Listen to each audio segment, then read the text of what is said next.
নমস্কার বন্ধুরা, কেমন আছেন আপনারা সবাই? আশা করি খুব ভালো আছেন। আজকে সকাল থেকেই আকাশটা মেঘলা মেঘলা ছিল। দেখুন মাঝে মাঝে সূর্য উঁকি দিয়ে দেখছে অবশ্য। আজকের ওয়েদারটাও ঠান্ডা ঠান্ডাই আছে। চলুন আপনাদেরকে আজকে আমাদের ছাদ বাগানের কিছু গাছ দেখাবো। এই দেখুন, এটি হচ্ছে আমাদের ছাদ বাগানের সুন্দর কারি পাতা গাছ। দেখুন তো কি সুন্দর দেখতে লাগছে, কি সুন্দর কচি কচি পাতা গজিয়েছে। শীতের যে পুরনো যে পাতাগুলো রয়েছে সেগুলো সব ঝরে গিয়ে নতুন নতুন কচি কচি পাতা গজিয়েছে।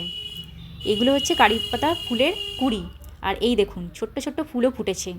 যখন এই পুরো ফুল যখন ফুটে যাবে আমি তখন আপনাদেরকে নেক্সট ভিডিওতে এটি দেখাবো অবশ্যই। এই পাতাগুলো যে কোনো রেসিপিতে দিয়ে খাওয়া যেতে পারে। সাউথ ইন্ডিয়াতে তো এই পাতাগুলোই ফেমাস। এইগুলো দিয়েই তো ওদের বিভিন্ন রকম ভ্যারাইটিস রান্না হয়। কি সুন্দর লাগছে দেখুন তো। আর এই দেখুন, এইটি হচ্ছে মশলা পাতা। আপনাদের মধ্যে হয়তো অনেকেই জানেন, আবার অনেকের কাছে হয়তো নতুন।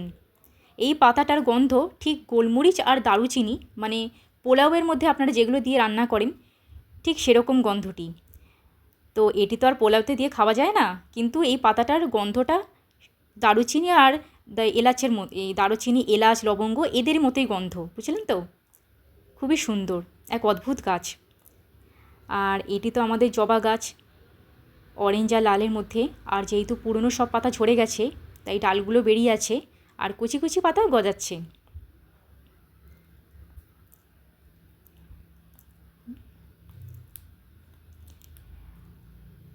এবারে দেখুন, এটি হচ্ছে আমাদের সুন্দর ঝাউ গাছ। এই গাছটি কিন্তু অনেক পুরনো, সেই আমার ছোটোবেলার স্মৃতির গাছ। এই গাছে যখন হাত দিই, যখন এর পাশে এসে দাঁড়াই, মনটা সত্যিই খুব ভালো হয়ে যায়। আর এই গাছের গোড়া কিন্তু খুবই মোটা মোটা হয়ে গেছে। এটি এক ধরনের বলতে পারেন বনসাই গাছ। আর এর মধ্যে কিন্তু ছোট ছোট ফলও হয়। আমি আপনাদেরকে নেক্সট ভিডিওতে সেই ফলগুলো অবশ্যই দেখাবো। আজ তাহলে বন্ধুরা এতটাই। আবার নেক্সট ভিডিও নিয়ে আমরা তাড়াতাড়ি চলে আসব। আপনারা ভালো থাকবেন আর চ্যানেলটিকে অবশ্যই সাবস্ক্রাইব করে দেবেন। বাই বাই বন্ধুরা।